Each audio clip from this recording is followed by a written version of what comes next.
building starting up again, but we're still seeing very limited credit growth out of banks into the housing sector. And that's one reason why we're not getting particularly concerned at the minute about a credit-driven housing bubble.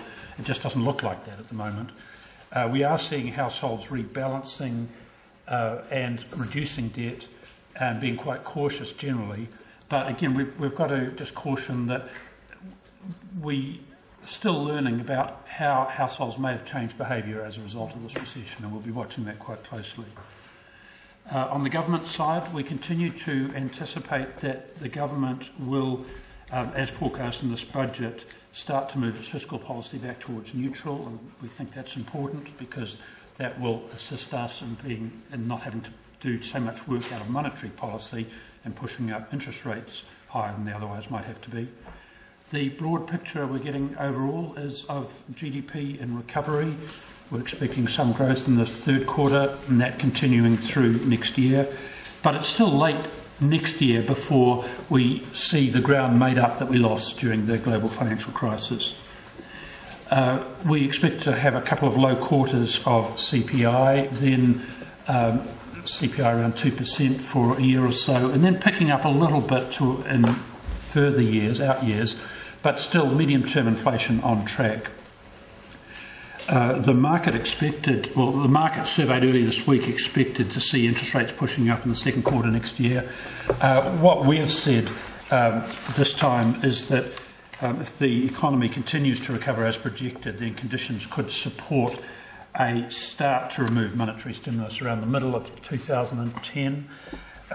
In the meantime, we've pointed out that actually the markets themselves have reduced the need that we have to move faster, because you have the higher exchange rate tightening financial conditions. You've got the same effect from increased long-term interest rates and also the wider gap between the OCR and bank borrowing rates. So there is some tightening of financial conditions out there anyway. The market this morning has seen our forecast as a little bit more hawkish. Well, there is a little bit more activity there. Is it more hawkish? It's actually not as hawkish as most of them are, so I'm surprised in that. The exchange rate's kicked up a little bit. Again, I imagine that's a short-term sort of feature, but we'll see over the next weeks.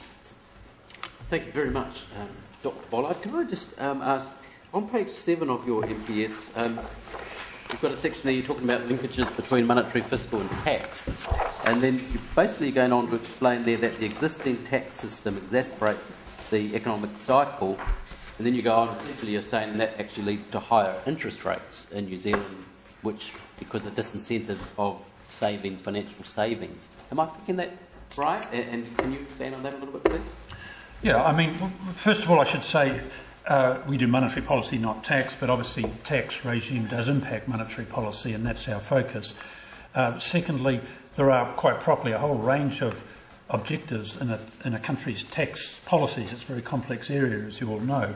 So we're not trying to be simplistic about this, but one of the things we do look for is neutrality from the tax system with regard to how households decide to save or consume, and if they're saving, whether they're investing, whether they're putting in housing or what.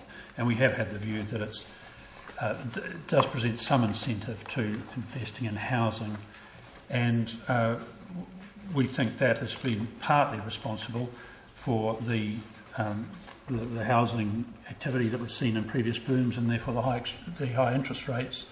And again, that's had its impact through on exchange rates. That's what we're repeating here. Okay, I'm sure another member might come back to that. Just one other point. Does New Zealand should we be getting used to a positive yield curve in New Zealand? Could I ask Simon Tyler, our Financial Markets Department, if he might help on that? Well, it is very strange for us to have a positive yield curve, but I think yes, we possibly will have one. Part of it is driven by international funding markets. All Australasian banks and countries which have got current accounts need to borrow from wholesale markets. And one thing that's happened through the global financial crisis is that the cost of term money has gone up, and it's very hard to see that getting back to anywhere nearly as cheap as it's been, and that will probably mean we will have a positive yield curve for a while. Okay, David Cunningham. So much, given the interest of first in the reaction to your statement. As you said, there's been a perception that it's been more hawkish than expected, perhaps a little less gloomy, and the dollar rose quite sharply on this news. The perception follows from that perhaps the bank has given up on leaning against the market slightly and saying that the dollar was higher than justified, and that markets have taken this as a white flag. How do you respond to that suggestion? Well, I think, as you know, the markets tend to be a bit binary the way they sort of interpret these things. It's either dovish or hawkish. But on the exchange rate, we still feel that the New Zealand dollar is probably overvalued for the condition of the economy, but a little less so than we might have felt in June and in September, and that's because on the one hand the New Zealand dollar's come down a little bit since then. On the other hand, we've actually had upside surprises on commodity prices, particularly dairying. So you're right. Absolutely. I mean, it's a period when we in the market have had all sorts of surprises in the data. Early this year, we were just getting very bad news. Now we're getting slight improvements, surprises. I was very interested in the discussion following on from my colleague's question about the outlook becoming progressively more unbalanced, and on page 5 of your commentary, you talk about current account deficit likely to revive once some short-term expenditures start to dissipate. And you talk about the high level of overall foreign indebtedness. Could you, and I thought most significantly, that sets up a possible, I might interpret like a vicious cycle. Can you elaborate a little bit more on the kinds of policy instruments that you might see as complementing your efforts to reduce those unbalances and smooth the cycle going forward? Well, just to repeat answer to previous questions, we'd like to see tax regimes that are neutral on savings versus consumption.